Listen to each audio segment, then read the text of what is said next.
Hello coding stars, welcome back. तो अपने last video के अंदर हम लोगों ने डिस्कस किया था क्लासिफिकेशन ऑफ डेटा टाइप्स। आज हम डीपली डिस्कस करने वाले हैं अपने डेटा टाइप्स को। तो सबसे पहले हम लोग आ जाते हैं कैरेक्टर डेटा टाइप के ऊपर, ठीक है, जो कि दो डिफरेंट पार्ट में क्लासीफाई किया जाता है, साइंड एंड अनसाइंड। कैरेक्टर की जो साइज़ होती है वो कितनी होती है, 1 byte, either it is signed और अनसाइंड। तो अगर रेंज की अगर हम बात करें तो हमारा जो कैरेक्टर डेटा टाइप होता है उसकी साइज़ क्या होती है, कितने स्पेस ऑफ मेमोरी में वो कंज्यूम करता है, 1 बाइट। 1 बाइट जो होते हैं वो 8 बिट्स के इक्वल होता है, ठीक है। तो हम साइंड के केस में क्या करते हैं कि हमारे पास में टोटल 8 बिट्स होती हैं, लेकिन हम लोग सिर्फ 7 बिट्स को यूज़ में लेते हैं। एक बिट जो है वो हम लोग छोड़ देते हैं पॉजिटिव और नेगेटिव वैल्यू स्टोर करवाने के लिए। तो हमारे पास में टोटल 7 बिट्स हम लोग काम में लेते हैं। अगर सबसे लार्जेस्ट वैल्यू की बात करें तो वो उस केस में होगी जब हमारे पास में इन सब के अंदर 1 वैल्यू हो, ठीक है। तो उस केस में अगर हम सबको एडिशन करें सबका, तो हमारे पास में एडिशन क्या आएगा, 127। ओके, पॉजिटिव के केस में ये एज इट इज़ रह जाएगा, लेकिन माइनस के केस में क्या होगा कि हम लोग इसको 2's कॉम्प्लीमेंट करते हैं इसका, ठीक है, जो हमारे पास में वैल्यू आई है। तो इसका 2's कॉम्प्लीमेंट क्या होगा, अगर सिंपल बात करें तो क्या होता है, 1 जो है हम लोग ऐड कर देते हैं और जो साइन है उसको कन्वर्ट कर देते हैं। तो 127 का जो 2's कॉम्प्लीमेंट होगा वो हमारा क्या होगा, -127। साइन चेंज एंड एक जो है वो हमने ऐड कर दिया, ठीक है। तो हमारे जो साइंड कैर होता है उसकी साइज़ क्या होती है, -128 टू 127। ओके, अगर हम लोग अनसाइंड के केस में रेंज की बात करें तो हम लोग टोटल 7 बिट्स को ही काम में लेते हैं, ठीक है। इस केस में क्या होता है कि अगर हमारे पास में सब में 1 है, 1 वैल्यू लार्जेस्ट वैल्यू अगर हम बात करें तो सबका एडिशन करेंगे तो 255 हमारे पास में आएगा। तो इसकी जो रेंज होती है वो क्या होती है, 0 to 255। ओके, नेक्स्ट आते हैं, ये हमारी आस्की टेबल है, ठीक है। ASCII stands for American standard code for information interchange. तो आस्की की बात करें, अगर हम बात करें, हमारा प्रोसेसर सिर्फ और सिर्फ बाइनरी लैंग्वेज समझता है, ठीक है। तो हम लोग जो भी हमारे नंबर्स होते हैं उनको बाइनरी में कन्वर्ट करने के लिए नंबर सिस्टम हमारे पास में होता है। सेम एज हमारे जो कैरेक्टर्स होते हैं उनको बाइनरी में कन्वर्ट करने के लिए आस्की टेबल होती है। जब कंप्यूटर्स स्टार्टिंग में बने थे उस टाइम पे आस्की टेबल नहीं थी, हर एक कंपनी की अपनी अपनी स्पेसिफिक कोई एक ऐसा कैरेक्टर सेट था जिसके अंदर हर एक कैरेक्टर की अपनी एक स्पेसिफिक डेसिमल वैल्यू थी, ठीक है। तो उस टाइम पे क्या था, अगर मैं बात करूं, एक मशीन है मेरे पास IBM की या एक दूसरी मशीन है किसी अदर कंपनी की, तो दोनों को अगर कम्युनिकेट करना है तो दोनों कम्युनिकेट नहीं कर पाते थे आपस में। क्यों? क्योंकि हो सकता है IBM वाली मशीन के अंदर जो कैरेक्टर है, ए कैरेक्टर है, उसकी डेसिमल वैल्यू मान लो 95 है, दूसरी मशीन के अंदर ए की जो डेसिमल वैल्यू है वो 65 है, ठीक है। तो दोनों आपस में कम्युनिकेट नहीं कर पाते थे। तो 1963 के अंदर एक स्टैंडर्ड कोड बनाया गया जिसको आस्की नाम दिया गया। अब आस्की टेबल जो है वो सब कंपनीज़ के लिए स्पेसिफिक कर दी गई कि अब जो भी कैरेक्टर कोड यूज़ में लिया जाएगा वो सिर्फ आस्की टेबल ही यूज़ में ली जाएगी, ठीक है, ताकि हर एक मशीन, डिफरेंट कंपनीज़ की जो मशीन्स हैं वो भी आपस में कम्युनिकेट कर सके, ठीक है। तो अगर हम देखें तो हर एक स्पेशल सिंबल और हर एक कैरेक्टर की अपनी एक स्पेसिफिक डेसिमल वैल्यू है, ठीक है। यहाँ पे हम लोग देख सकते हैं ये पूरी हमारी क्या होती है, आस्की टेबल, ठीक है, जो कि यूज़ में ली जाती है हमारे जो कैरेक्टर्स हैं उनको बाइनरी में कन्वर्ट करने के लिए। ओके, पहले डेसिमल में कन्वर्ट होता है और फिर उसके बाद बाइनरी में कन्वर्ट किया जाता है। नेक्स्ट बात करते हैं, अगर हम इधर एक एग्जांपल देखें तो मेरे पास दो वेरिएबल हैं, CH1 और CH2, दोनों का डेटा टाइप कैरेक्टर है, दोनों के अंदर हम लोग कैपिटल A स्टोर करवा रहे हैं, ठीक है। अगर हम दोनों को प्रिंट करवाएं, यहाँ पे मैं CH1 अगर प्रिंट करवा रही हूँ, CH1 के अंदर मैं कौन सा फॉर्मेट स्पेसिफायर यूज़ कर रही हूँ, %C। तो कैरेक्टर जो वैल्यूज़ होती है उनको प्रिंट करवाने के लिए हम लोग कौन सा फॉर्मेट स्पेसिफायर यूज़ करते हैं, %C। तो यहाँ पे हमारा जो आउटपुट आएगा वो क्या आएगा, कैपिटल A, जो हम लोगों ने स्टोर करवाया, ठीक है। अगर मैं %D यूज़ कर रही हूँ यहाँ पे तो मेरा जो आउटपुट आएगा वो क्या आएगा, 65 आएगा, ठीक है। क्यों? क्योंकि हमारी जो आस्की टेबल है उसके अंदर कैपिटल A जो है उसकी हमारी जो डेसिमल है उसका कैपिटल ए का वो क्या है 65, तो हमें रिटर्न क्या करेगा यहाँ पे 65%। सी यूज़ कर रहे हैं तो ए ही रिटर्न करेगा जो हम लोग इनपुट करवा रहे हैं, जो इंसर्ट करवा रहे हैं उसके अंदर। लेकिन %d अगर हम यूज़ करेंगे तो वो कौन सी वैल्यू हमें रिटर्न करेगा, आस्की के अंदर जो उसकी स्पेसिफिक डेसिमल वैल्यू है वो हम लोगों को यहाँ पे आउटपुट में शो करेगा। ओके, आगे चलते हैं। तो हम साइंड कैर के सर्किल की अगर हम बात करें तो हमारी जो साइंड होती है, साइंड कैर, उसकी रेंज क्या होती है -128 टू +127। ये हमारे कैरेक्टर्स की रेंज होती है साइंड कैरेक्टर की। ठीक है, तो 0 to 127, ओके, उसके बाद -1 to -128।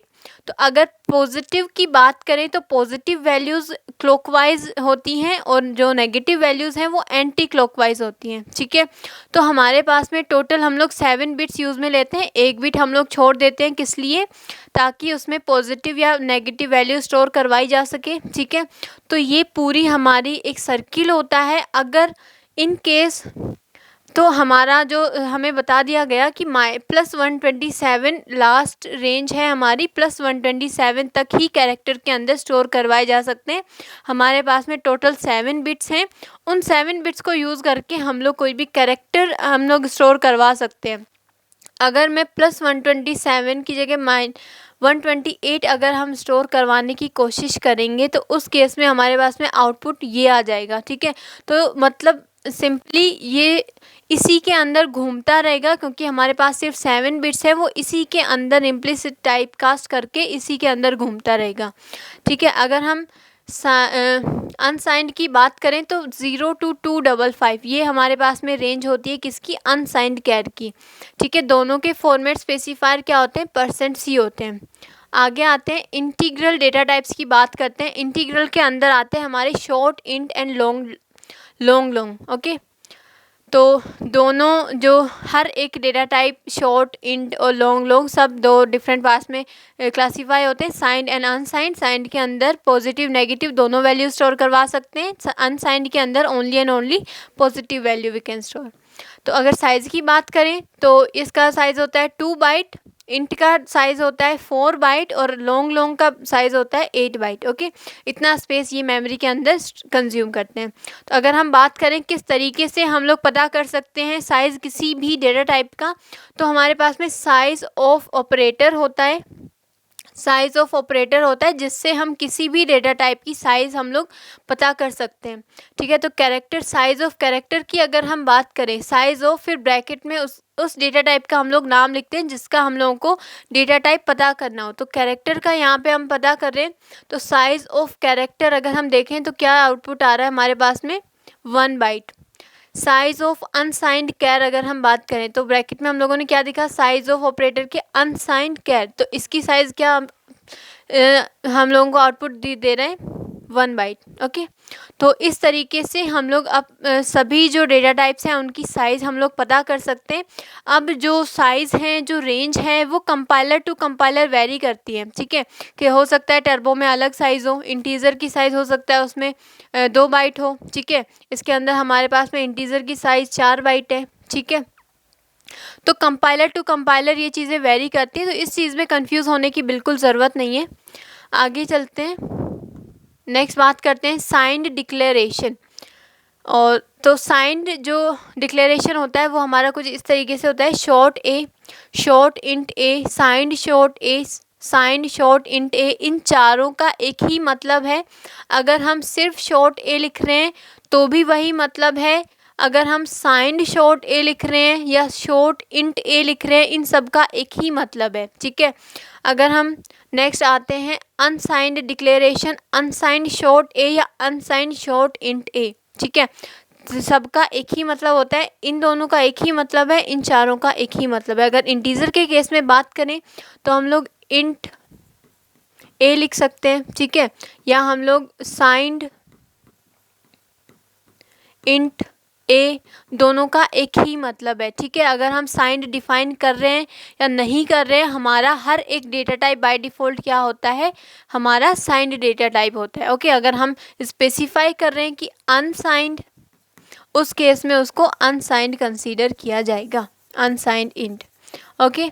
अगर लॉन्ग की बात करें तो उसी तरीके से लॉन्ग ए, लॉन्ग इंट ए, लॉन्ग साइंड लॉन्ग ए, ठीक है। तो सबका अपना एक फिक्स ही मतलब होता है। अगर हम सिर्फ शॉर्ट ए लिख रहे हैं या साइंड शॉर्ट इंट ए लिख रहे हैं, दोनों का एक ही मतलब है। ओके, आगे आते हैं। रेंज की अगर हम बात करें तो हमारा जो शॉर्ट है उसकी रेंज होती है -327682 प्लस 32767, ठीक है। ये हमारे शॉर्ट डेटा टाइप की रेंज होती है। नेक्स्ट बात करते हैं short unsigned int. Unsigned short की अगर हम बात करें रेंज की, वो होती है 0 to 65535। ओके, नेक्स्ट आते हैं साइंड इंट की बात करें तो -2147483648 प्लस 2147483647, ये रेंज होती है हमारे इंटीजर डेटा टाइप की, जो कि होता है साइंड। अनसाइंड इंटीजर की बात करें तो 0 to 4294967295, ये हमारे अनसाइंड इंटीजर डेटा टाइप की रेंज होती है। नेक्स्ट बात करते हैं साइंड लॉन्ग -92233720368547758027, इतनी लंबी इसकी रेंज होती है किसकी, हमारे साइंड लॉन्ग की। ओके, अगर अनसाइंड की बात करें तो वो होती है 0218446744073709551615। ये हमारे सभी डेटा टाइप्स की रेंज हैं, ठीक है। साइंड और अनसाइंड सबकी बताइए। अब हो सकता है कि टर्बो के अंदर रेंज अलग मिले, ठीक है। अगर हम VS कोड पे चला रहे हैं या ऑनलाइन कंपाइलर यूज़ कर रहे हैं, उस केस में अलग मिले तो डिफरेंट हो सकती है। इस चीज़ में कंफ्यूज होने की ज़रूरत नहीं है, ठीक है। आगे चलते हैं। तो ये हमारा सर्किल है साइंड शॉर्ट और अनसाइंड शॉर्ट का। ओके, तो साइंड शॉर्ट जो है हमारा, ओके हम लोगों ने, ओके, तो अगर हम फॉर्मेट स्पेसिफायर्स की बात करें तो हमारा जो साइंड शॉर्ट होता है उसका फॉर्मेट स्पेसिफायर होता है हमारे पास में %d। अनसाइंड शॉर्ट का हमारा फॉर्मेट स्पेसिफायर होता है %u। साइंड इंट की बात करें तो %d। अनसाइंड इंट की बात करें तो %u। साइंड लॉन्ग की बात करें तो होता है हमारे पास में %ld। और अनसाइंड की बात करें तो %lu। ओके, ये इन सब के फॉर्मेट स्पेसिफायर्स होते हैं। आगे आते हैं। तो ये हमारे सर्किल है साइंड शॉर्ट और अनसाइंड शॉर्ट का, ठीक है। तो हमारा जो साइंड शॉर्ट होता है उसकी रेंज क्या होती है, -327682 प्लस 32767। और हमारा जो अनसाइंड शॉर्ट होता है उसकी रेंज होती है 0 to 65535। ओके, तो हमारे पास में 0 to 32767 एंड -1 to -32768, ये हमारी रेंज होती है। तो अगर हम लोग इन केस इससे लार्जर वैल्यू अगर हम प्रिंट करवाने की कोशिश करेंगे तो उस टाइम पे क्या होगा कि हमारा सर्किल फॉलो होगा। और इस केस में क्योंकि हमारे पास में सिर्फ स्पेसिफिक बिट्स हैं, वो हमारा जो सर्किल है फिर इसी के अंदर घूमता रहेगा। अगर मैं मान सपोज करो 32768 प्रिंट करवाने की कोशिश करूँगी, इससे एक वैल्यू एक डिजिट बढ़ी, ठीक है, तो मेरे पास में आउटपुट में ये आ जाएगा। क्यों? क्योंकि हमारा सर्किल यही डिफाइन करता है कि अगर इससे लार्जर वैल्यू अगर हम लोग प्रिंट करवाने की कोशिश करेंगे तो हमारे पास में जो वैल्यू है वो नेगेटिव के अंदर चली जाएगी। इसके बाद जो वैल्यू आ रही है सर्किल के अंदर वो हम लोगों को प्रिंट करवा के देगा, ठीक है। अगर मैं 6-8 अगर मैं प्रिंट करवाने की कोशिश करूँ या अगर मैं इससे बड़ी लार्जर वैल्यू प्रिंट करवाने की कोशिश करूँ कि -32769, ठीक है, तो उस केस में मेरे पास में ये आउटपुट आ जाएगा। अगर यहाँ बात करें हम लोग, यहाँ तक हमारी रेंज है 65535। अगर मैं प्रिंट करवाने की कोशिश करूँ 65536, उस केस में मेरे पास आउटपुट क्या आएगा, 0, ठीक है। तो इसी तरीके से हमारा जो सर्किल है वो चलता रहता है। तो हमारी जो पॉजिटिव वैल्यूज़ है वो क्लॉकवाइज चलती हैं और हमारी जो नेगेटिव वैल्यूज़ हैं वो एंटी क्लॉकवाइज चलती हैं, ठीक है। आगे आते हैं, प्रैक्टिकली देखते हैं। तो हम लोगों ने जब लार्जर वैल्यू प्रिंट करवाने की कोशिश की 32768, ठीक है, 32767 हमारी लास्ट वैल्यू है, ठीक है। उसके बाद अगर हम प्रिंट करवाने की कोशिश करेंगे लार्जर 32768, तो उस केस में हमारे पास आउटपुट क्या आएगा, -32768, ठीक है। तो हमारे पास में आउटपुट यहाँ पे क्या आ रहा है, -32768, ठीक है। यहाँ पे हम लोग देख भी सकते हैं कि overflow in conversion from int to short int, यानी कि अब हम शॉर्ट इंट जो है हमारा उससे लार्जर वैल्यू के ऊपर चले गए, यानी कि इंट जो वैल्यू है उसको किस में हम लोग स्टोर करवाने की कोशिश कर रहे हैं, शॉर्ट इंट के अंदर। तो हमारी जो वैल्यू है वो कौन सी प्रिंट हो जाएगी, -32768, ठीक है। -32769 उसके इसमें +32767, ओके। -32770 32766, अगर हम बात करें क्या वैल्यू है, -32770, ओके, -32770। तो अगर ये देखें हम लोग हमारे सर्किल के अंदर कहाँ पे आता है, तो 68 69 70, तो हमारे पास में आउटपुट क्या आ जाएगा, ये वाला 32766। आउटपुट चेक करते हैं, 32766, ओके। नेक्स्ट है 65536, तो हमारी जो रेंज होती है वो कहाँ तक होती है, 65535। लार्जर वैल्यू हम लोग प्रिंट करवाने की कोशिश कर रहे हैं, उस केस में हमारे पास में आउटपुट क्या आना चाहिए, 0। आउटपुट 0, 65537, आउटपुट 1, ठीक है। तो लार्जर अगर वैल्यू प्रिंट करवाने की कोशिश करेंगे तो वो सिर्फ हमारे उस सर्किल के अंदर ही घूमता रहेगा और उस अकॉर्डिंग हम लोगों को आउटपुट प्रिंट करवा के देगा, ठीक है। नेक्स्ट बात करते हैं फ्लोटिंग पॉइंट्स की। तो हमारे पास होता है फ्लोट डबल और लॉन्ग डबल, ठीक है।